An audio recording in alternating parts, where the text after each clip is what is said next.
Are you planning on visiting Italy and wonder what not to do or how not to get in trouble?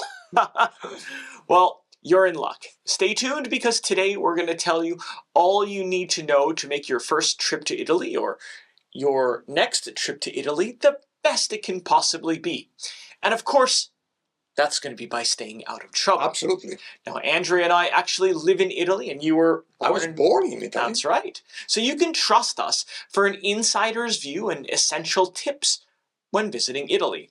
And in this video, you're going to learn some very important rules in Italy that you have to follow to avoid getting into trouble. We've got a lot to cover, so let's begin.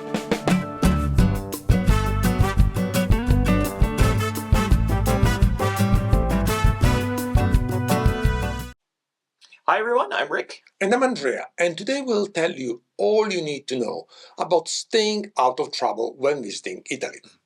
This isn't going to be one of those don't drink cappuccino after lunch video. Well, okay, well, according to you, you shouldn't, right? No, you shouldn't. Rather, it's a video about how to avoid trouble with law, as laws might be different from where you are from. But first, if you like travel-related videos, like this one, now is a great time to hit the subscribe button down below, so you'll never miss any future videos. Well, I think that is absolutely great advice, and I dare hazard to say it might actually keep you from being fined. Well, thank you. Let's begin our video with our first topic. Don't swim in the fountains or canals in Venice. Yep, don't swim in the fountains or canals. It shocks me that I even have to mention this next tip, but here it is. If you happen to be in Italy and it's hot out, and it usually is, don't even think of taking a dip in one of the fountains. And if you're in Venice, absolutely do not swim in the canals.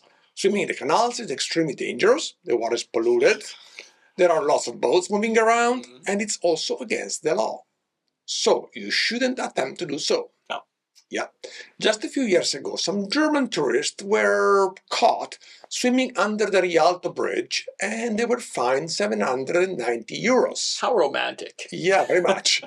Others got fined for using the Trevi Fountain as a swimming pool. I mean, what are they thinking? They're not Anita Egbert. All right, so moving on to our next topic, and we'll talk about drone use. Actually, Rick, you know a lot about drone, don't you? Yes. Actually, here's what happened. Our friends at Ruco sent us a drone, one of their latest models. It's the F11 GIM2, and they asked us if we wouldn't mind trying it out and publish, some video that we took here in Italy. And I instantly said, yes, I've always wanted to have one. And then when it was arrived, Andrea, you were like, don't you need a license for it? Yeah. So I did some research and I found that to fly a drone in Italy, you actually need three things. Number one, you need a license if the drone is over 249 grams, and ours is. You need insurance, and you need to register yourself as a pilot and the drone itself with D-Flight, an Italian company that the authorities use as a registry for pilots and drones. They also tell you how high and how far you can fly and where you can fly. So basically, it's kind of like a car, right? You need license, registration, and insurance if you're ever asked. So that's what I did. I started by getting the license and then the insurance. And of course, then I registered myself and the drone with D-Flight. But one thing you need to know, if you do plan on taking the drone to the city, think again. Most areas with a larger or higher concentration of people or cars are going to be off limits. Well, almost. You're going to need a special license and then special permission if you want to take video in that areas. In fact, there was a case of someone who was fined €33,000 for filming the Duomo in Milan with his drone. I think that was a big mistake. Big mistake. Now, you might be wondering if you need to go through the same steps that I did to use your drone in Italy. Well, if it's 250 grams or more, yes, you're going to need to do everything I did. And then you're going to need to decide, is it worth it? Now, if it's 249 grams or less, like I said earlier, the rules are a little bit more lenient. You still need insurance and you still need to register a drone with D-Flight, but you don't need a license. Regardless, if you do have a drone like I do now, you can use it to take some nice videos of castles, mountains, vineyards, and the key here is that you want to keep it away from people. So check D-Flight for the no-fly zones and don't fly it too high. In Italy, you must have visual line of sight of your drone at all times. That means you cannot use binoculars to see your drone. They specifically outline that. And a big thank you to Aruko for sending the drone for me to try out. So far, I'm quite impressed. It's very easy to use, and we'll leave a link in the description for more information about drone laws, insurance, and of course the drone that we used in this video. Wow. Okay. That was a long Yes. tip. Yeah. Let's move on to our next topic about how to not get in trouble in Italy, and we will talk about where you can sit. Wait a second, you can't sit anywhere you want in You can Italy? sit almost anywhere you want. There's just a very few exceptions. Right. So this might sound a bit strange, but many cities in Italy do not want the tourists to be sitting around and eating. I guess they want you to go and eat in restaurants rather than on the Spanish Steps or St. Mark's Square. Speaking of which, the city of Venice lists a fine between 100 and 200 euros if you eat in the piazza, and on the Spanish Steps, it's as much as 250 euros. Our advice: eat in a restaurant or a coffee shop, and if you need to sit down for a moment, find a chair or a bench. It'll be far cheaper. Absolutely.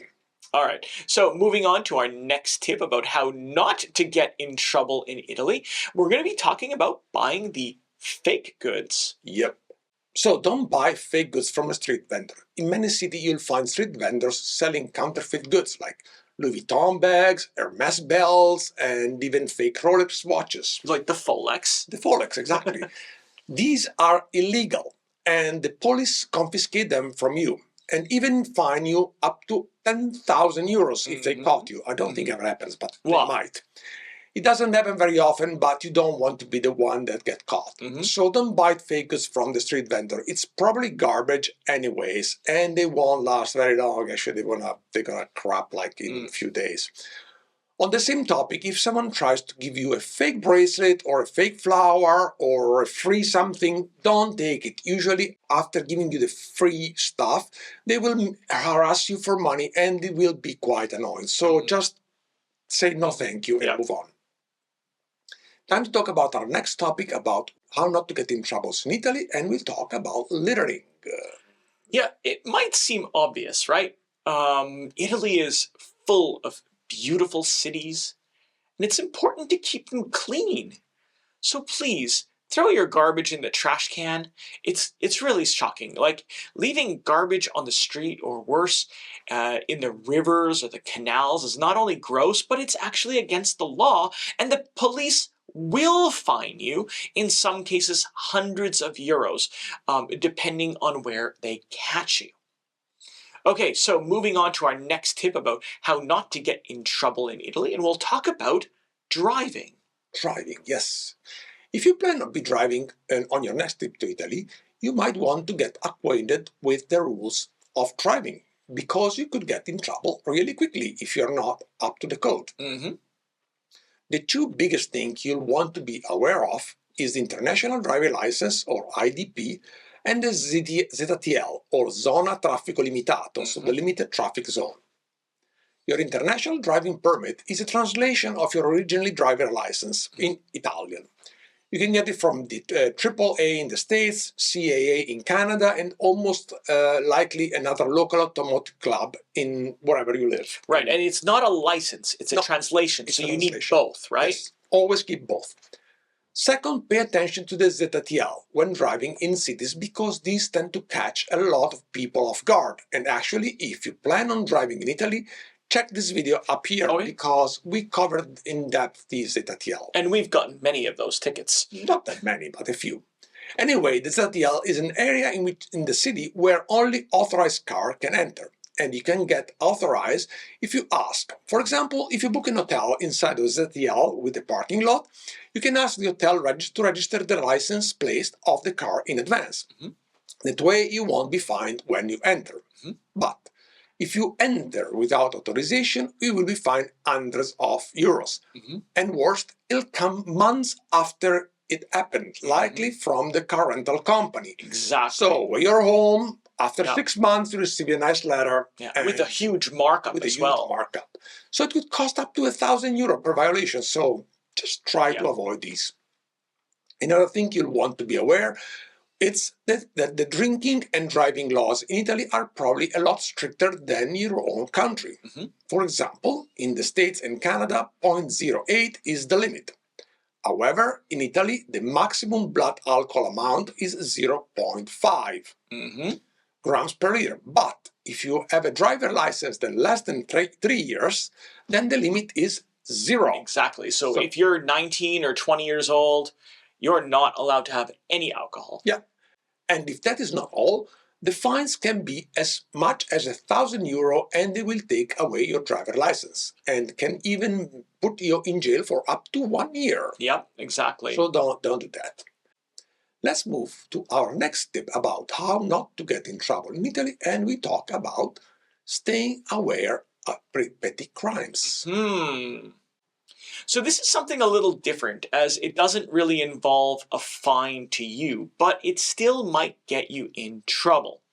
Now, you may have heard that Italy has many pickpockets. Well, in reality, every major city in the world has pickpockets, especially where there's, thousands of tourists.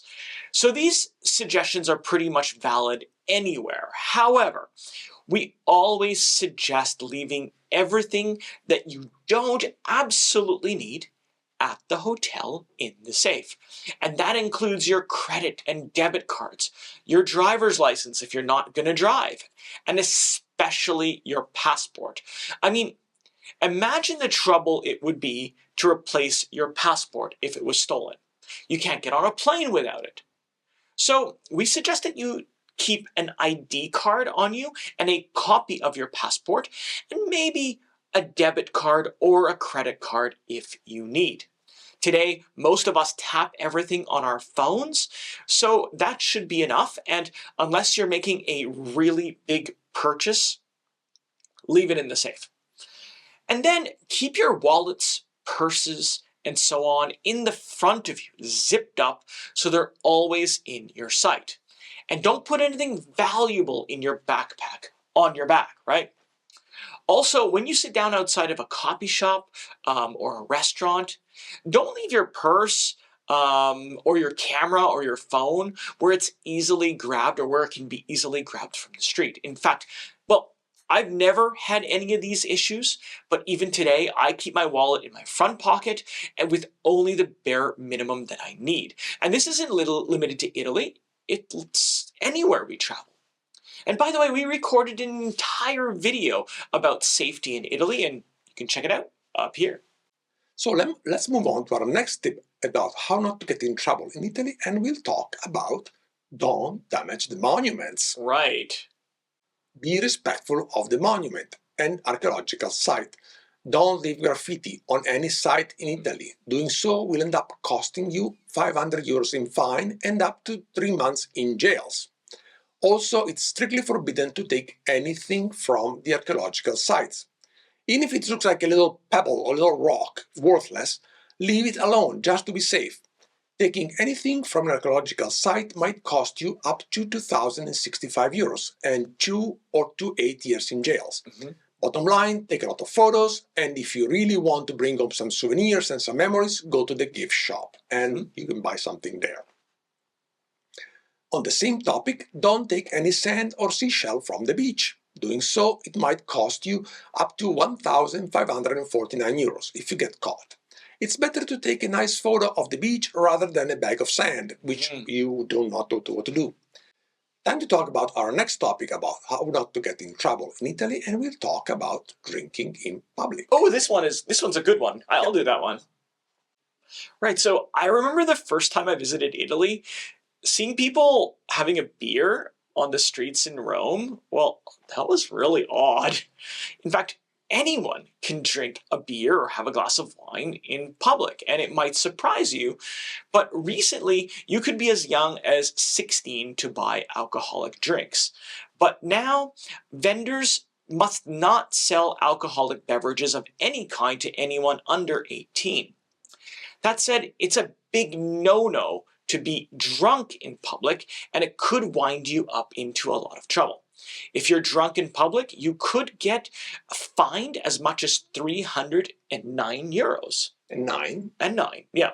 And fine aside, being drunk in public is not something you'll see very often here, right? It's what Italians call brutta figura, or a really bad display. Bottom line, enjoy a nice glass of wine or two while having dinner or aperitivo, but know your limit and stay within it. Hey, I've heard that one before. Okay, so next up, we're going to talk about who to call in the event of an emergency or if you get in trouble. In the European Union, the emergency number to call is 112 for any kind of emergency. The number works for any emergency, such as medical emergency, to call the police, the firefighter, and so on. Being an emergency number, it must be used only in a real emergency. If you just don't feel well and you think that you need to see a doctor, you can ask your hotel front desk and they will help you with that by calling out the on-call doctor that is in every city. However, if you have medical travel insurance, and you should always have one when traveling, not just in Italy but anywhere, you should contact your travel insurance first, and they will instruct you on how, what, and what to do in case of they will need to arrange a doctor, and sometimes they arrange a doctor for you. Let's explore some other topics that will not get you in trouble in Italy, but still can be annoying, and we'll begin by talking about the dress code.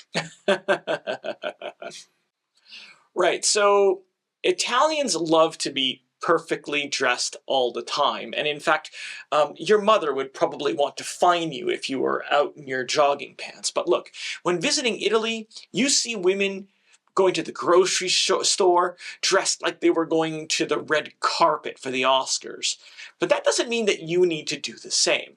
However, there are some particular places where you need to respect a dress code.